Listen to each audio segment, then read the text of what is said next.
Hello dear students, welcome to my class. Today's topic is types of relations. Okay,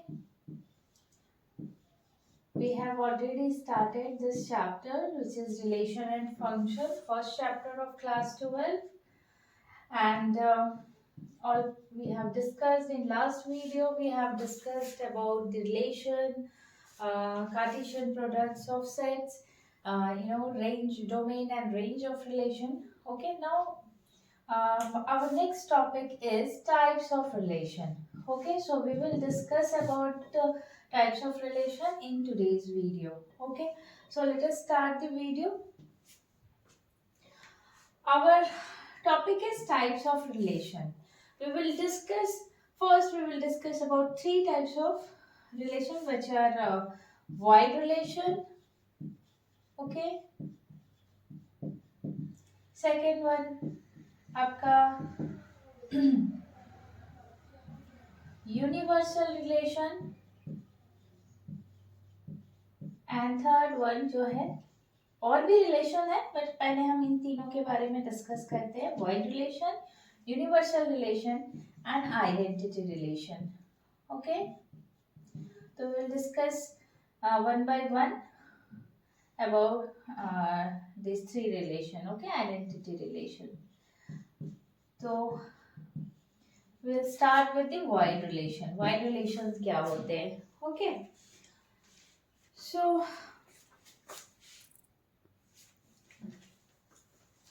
suppose we have a non-empty set A okay we have a non-empty set A तो we know that कि non empty है तो जो इसका Cartesian product अगर इसके साथ ही बनाते A cross A it mean the Cartesian product of set A खुद के साथ तो इट विल नॉट फाई जो है जिस वो क्या होगा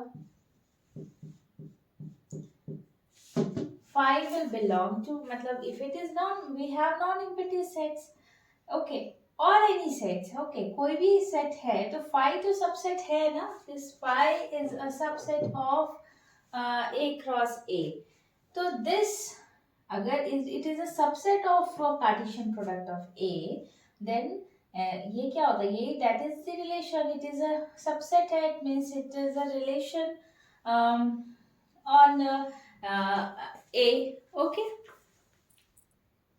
okay so it is a relation on A this phi is a subset of A it's क्या कर रहा है this is only the definition of relation है ना सबसेट होता है आपके उसका एक कार्टेशियन प्रोडक्ट का तो this will define this relation is called the void relation or empty relation or on set A okay so this phi is what is called the empty void relation void relation इसी को कहते हैं ठीक है तो कोई भी आपका सेट है उस we know that phi is a subset of A cross A and this phi is called the void relation आप और क्या बोल सकते हो कि एक कोई भी रिलेशन जो है suppose R is a relation on set A तो उसको हम void relation कब कहेंगे या empty relation कहेंगे if no element of A is related to any element of A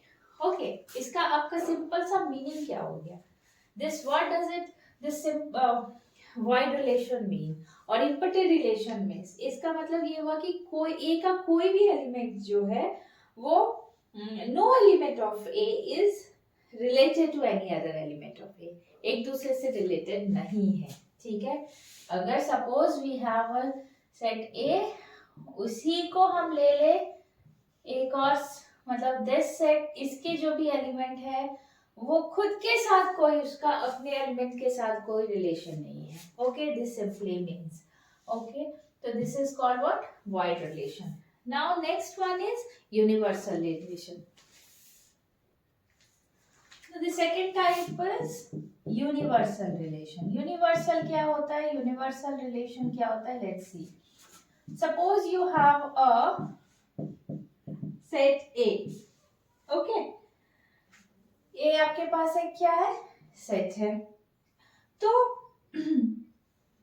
क्या हमें क्या मिलता है, हम व्हाट डू वी गेट, अगर हमारे पास एक सेट ए है, then we know that this is obvious.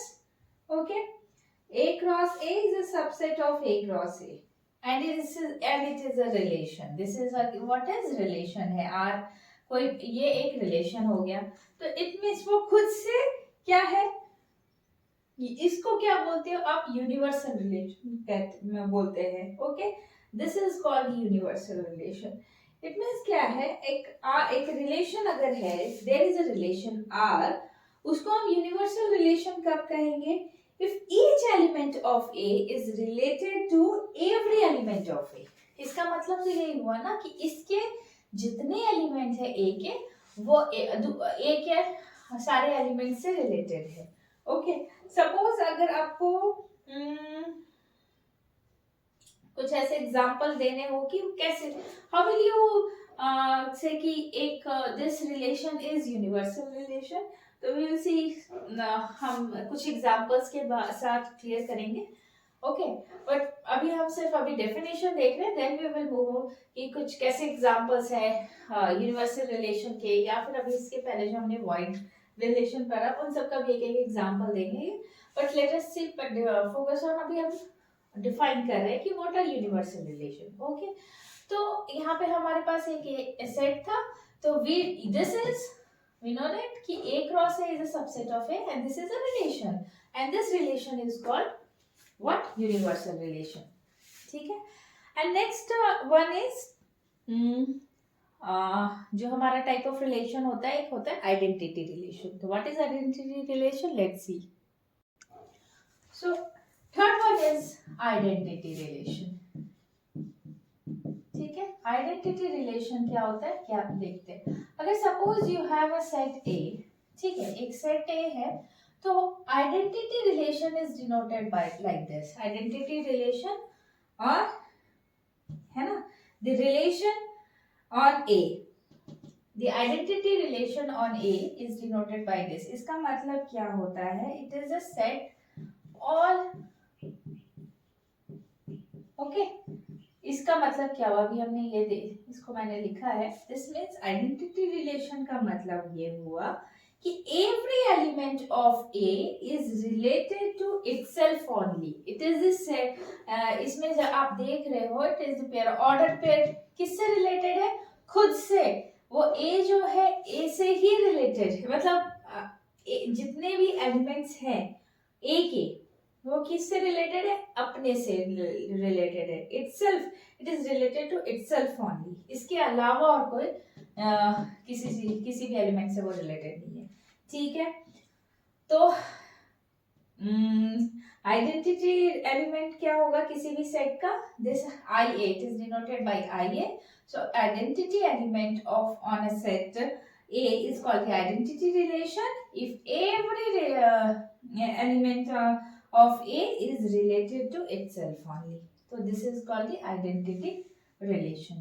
ठीक है, अभी हम एक बार एग्जांपल देखते हैं. सपोज कि इसके बाद हम धीरे धीरे बैकवर्ड जाकर के सबका एक एग्जांपल भी हम देखेंगे. ठीक है, सपोज यहाँ पे अगर हम एग्जांपल देखते हैं कि एक आपके पास सेट है A 1 2 3 4, सपोज ये these are the elements of set A.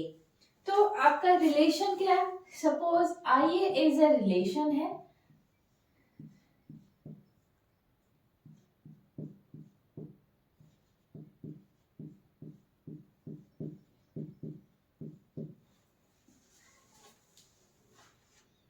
ठीक है.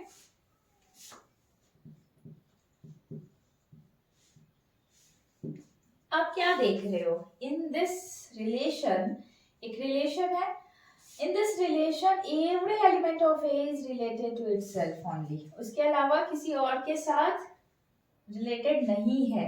ओके, तो this relation is called the identity relation. Okay, एक और एग्जांपल देखते हैं इसका कॉन्ट्रडिक्शन में. सपोज आपके पास एक ये सेट, वही सेट हम सेम सेट लेते हैं फिर से, या we have some one another set A.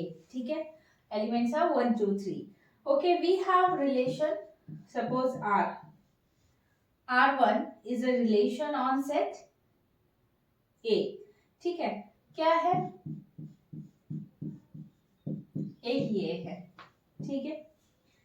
तो is this relation is identity relation.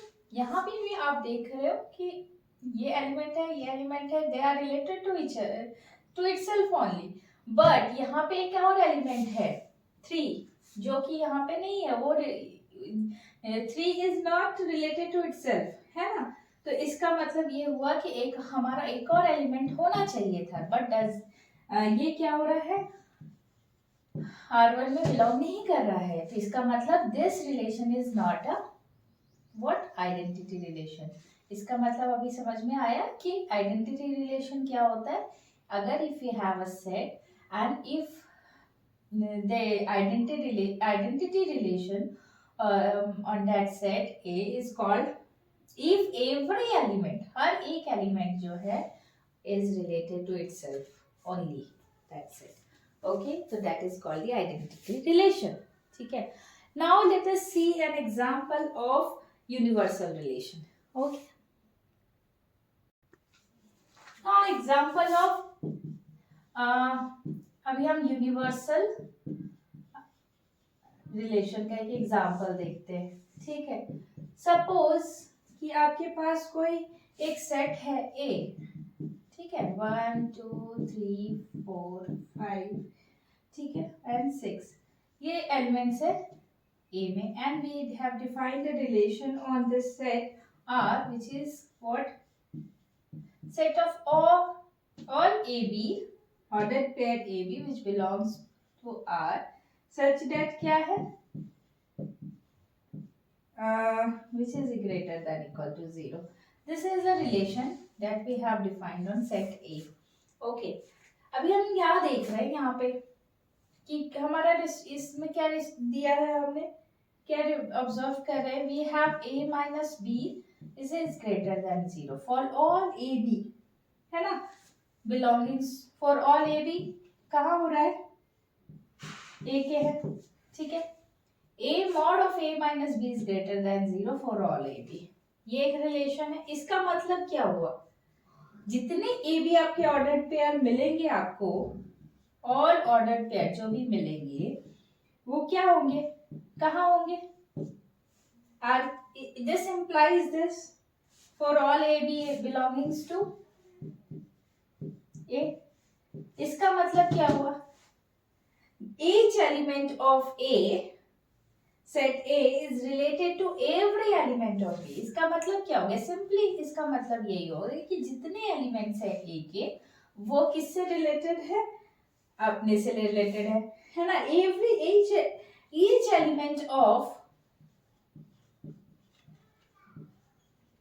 each element of A is related to every element of set A. Okay, each element of A is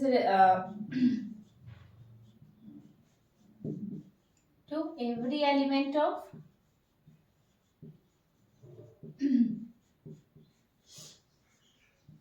set A, है ना. तो इसका मतलब क्या हुआ, R is equal to what, R is equal to A cross A. तो हमें क्या मिल गया, यही है. दिस मीन्स कि R जो है क्या है, यूनिवर्सल रिलेशन है. Means R is universal relation, ये हमें मिला. ठीक है, इसी तरह अभी हम एक एग्जांपल देखते हैं वाइड रिलेशन का. ओके,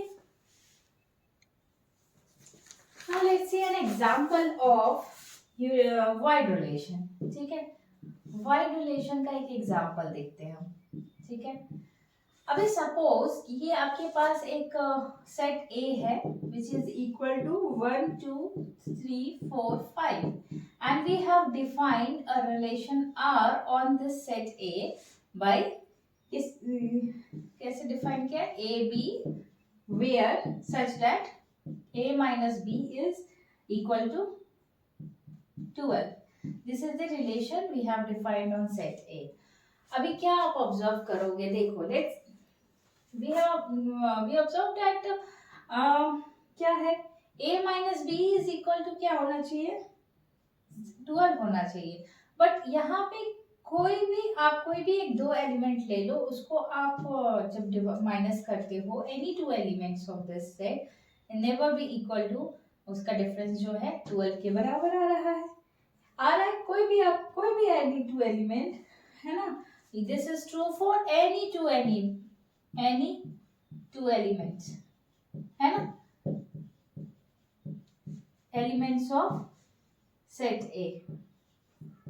ठीक है, अभी इसका मतलब क्या हुआ, दिस इज नॉट ट्रू, इसका मतलब क्या होगा कि ए बी जो है does not belongs to R, है ना, for any A B belongings to A, this is true. अगर नहीं हो रहा है इसका मतलब ए बी भी बिलोंग नहीं करता है इनमें से। इसका मतलब क्या हुआ कि R does not contain any element of A cross A, is it true? R does not contain any element of A cross A। इसका मतलब क्या हुआ, R is empty set, हो गया, इसका मतलब यही हुआ ना, इसका मतलब R is a empty set है, इसका मतलब R is a void relation, और that implies R is void relation, है ना, on A। So we have seen examples of void relation, universal relation and identity relations। तो हमने with examples आज explain किया कि क्या void relation क्या होते हैं, universal relation क्या होते हैं, and identity relation होते हैं। तो आज we have seen today 3 types of relation। there are other kinds of relations also, उसके बारे में हम discuss करेंगे in our next video। So in today's video we have discussed void, universal and identity relation with their examples। Okay, see you in next video with other types of relations। Thank you।